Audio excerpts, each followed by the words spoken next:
Salut à tous, j'espère que vous allez tous bien. Moi, en tout cas, ça va très bien vu que le Real Madrid s'est imposé 3-2 face à cette équipe d'Almeria. C'est normal dans tous les cas. On a eu peur, mais c'est tout à fait normal. C'est parti pour le Hab débrief. Les gars, je vous cache pas, au début, j'ai eu peur. Je vous cache pas, Almeria, ils ont bien commencé le match.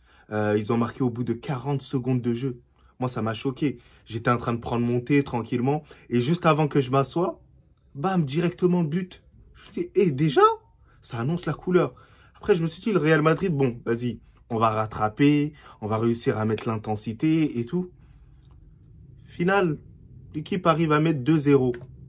Et c'est un Real Madrid, voilà, quand même, qui garde assez bien le ballon. Voilà, c'est assez cohérent dans le jeu et tout. Mais seulement dans la finition, on n'arrive pas à faire le nécessaire. Et par moments, on est bête défensivement. Donc, ensuite, ils arrivent à mettre le deuxième but. Et vient, après la mi-temps, le but du Real Madrid. Le but du Real Madrid qui s'obtient directement sur un penalty. Alors, il y a énormément de spéculations par rapport à tout ça. Hein. Genre, Rudiger, il a appuyé le joueur et l'arbitre aurait dû annuler ce penalty-là. Je suis tout à fait d'accord avec ces personnes-là. Mais on va pas se mentir que nous, Madrilènes, on est content de cette erreur arbitrale. On va pas se mentir. Et ensuite, Bellingham qui arrive à tirer ce penalty. D'ailleurs, ça n'a pas été Vinicius qui a tiré le penalty, ni Rodrigo, ni ce que tu veux. En tout cas, c'est lui qui a pris la responsabilité et il a fait de la façon la plus belle. Je vous cache pas qu'il a tiré dans l'axe parce qu'il a vu que le gardien était directement parti. Donc après le penalty, voilà, on s'est dit le Real Madrid est de retour. Le Real Madrid va vraiment battre cette équipe d'Almeria. Bam, directement, contre-attaque de Almeria. Il arrive à se défaire de Bellingham. Ensuite, il arrive à décaler le joueur qui était à gauche, je me rappelle plus c'est qui. Directement Arriba qui arrive à marquer son but. Il célèbre pas. Ça me fout encore plus la rage. Et après l'arbitre, tac, VAR. Il voit que Bellingham a été touché au niveau du visage. J'étais heureux. Et il y a Omar Da Fonseca qui ouvre sa bouche et qui dit « Non, si la faute n'a pas été sifflée de Rudiger, pourquoi siffler cette faute ?» Donc ça veut dire que pour réparer une erreur, il faut faire une autre erreur. C'est totalement débile. C'est totalement débile. Donc franchement, j'ai été heureux.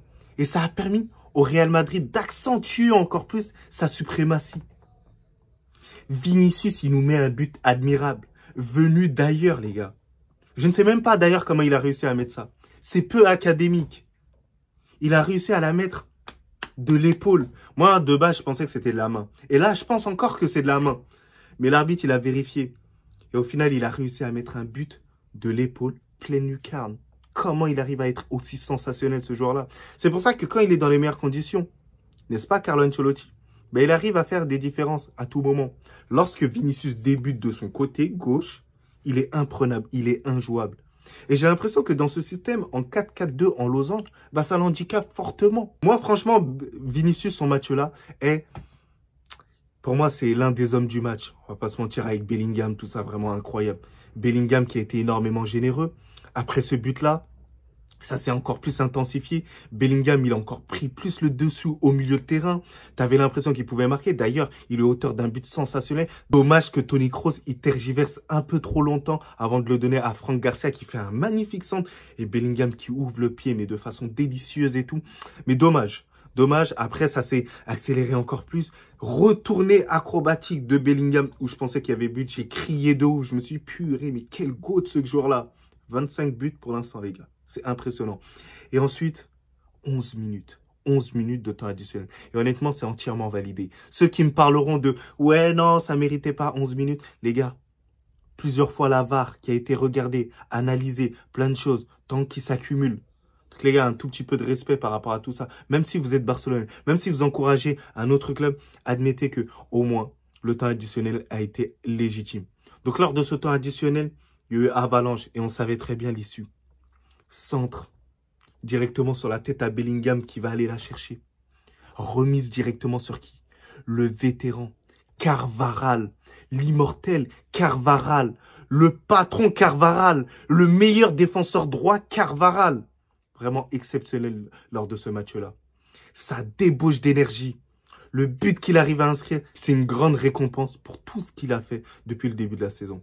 Il est impressionnant. Et franchement, j'oublierai jamais parce que là, on sous-estime ce genre de points-là. Parce que On se dit, ouais, c'est quand même contre le dernier. On est censé gagner ça. C'est super important. État d'esprit. But à la dernière seconde. Ça rassemble encore plus le truc. Et ça détermine encore plus les joueurs du Real Madrid à gagner ce titre-là. C'est comme ça que, au final, tu termines champion. Il y a des victoires aussi par ces petites chances. C'est comme ça que tu délivres un gagnant. Après, si je devrais parler individuellement des secteurs, moi, personnellement, je vais le faire un peu comme ça parce que, voilà, grosso modo, le match, vraiment, il y a très peu de personnes qui ont été vraiment mauvais. Ils ont tous été bons, voilà, à des échelles différentes, mais pas très loin les uns des autres. Kepa, par moment, après, il me rassure pas énormément, mais il a été bon. À un moment, il nous sauve. Rudiger qui donne mal la balle. Heureusement qu'il a avancé pour pouvoir intercepter la balle. On peut rien lui reprocher sur les buts marqués. Il marque des buts vraiment incroyables. Le premier but, il est sensationnel de Almeria. Et ensuite, la frappe de hyper loin. Voilà, celle-là, elle est imparable. J'en veux plus à la défense aujourd'hui. La défense, elle n'a pas été bonne.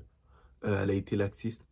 Les gars, on prend pas mal de buts face à l'Atlético. Là, on prend quand même encore 2 buts. Va falloir arrêter ça, surtout qu'on joue à domicile. Et va falloir montrer que on est un champion solide. Voilà, il y a des matchs où on ne pourra pas marquer quand même 3 buts pour pouvoir s'imposer. Après, au milieu de terrain, voilà, j'ai été assez mitigé par rapport à l'utilisation du ballon. Les joueurs ont bien défendu, ont été agressifs en deuxième période. En première période, honnêtement, c'était un peu laxiste et tout. Ils pouvaient faire ce qu'ils voulaient sur le terrain. Mais en deuxième période, j'ai senti une agressivité, tout ça. Mais par moments, dans l'utilisation du ballon, on se précipitait trop par rapport à d'habitude. Mais après, ça s'est légèrement amélioré vraiment sur la fin de match où on a pu faire les différences. Vous voyez, quand on accélère le jeu et tout, bah, des équipes comme ça, normalement, elles ne nous attrapent même pas à la cheville. Après, dans le domaine offensif, franchement, j'ai apprécié. Encore plus quand Brahim Diaz il est rentré sur le terrain. Brahim Diaz, voilà, il a rajouté en fait cette connexion avec Rossellou. Rossellou, d'ailleurs, son entrée incroyable. Il a rajouté cette présence Rossellou, présence vraiment aérienne pour mettre à mal encore plus la défense, pour peser sur une défense. Parce qu'en première mi-temps, on l'a vu. Par moments, il y avait des centres de Mendy, mais il n'y avait absolument personne à la retombée. Pourquoi? Parce que Vinicius n'est pas un attaquant de pointe. C'est comme ça. Rodrigo n'est pas un attaquant de pointe. Et je leur en veux pas dans ce système-là. Donc, va falloir trouver une solution pour pouvoir incorporer Rossellou. Et honnêtement, voilà, il n'y a pas le choix. C'est le seul numéro 9, c'est le seul qui a ce profil-là. Sinon, autant recruter un vrai numéro 9. Va falloir se concentrer pour la suite du championnat. Pour la Ligue des Champions. Sinon, dites-moi en commentaire vos tops et vos flops. N'hésitez pas à vous abonner, à activer la cloche pour le prochain débrief d'Abdé. Mais sinon, en vrai, ça va toi? Moi, en tout cas, alhamdoulilah.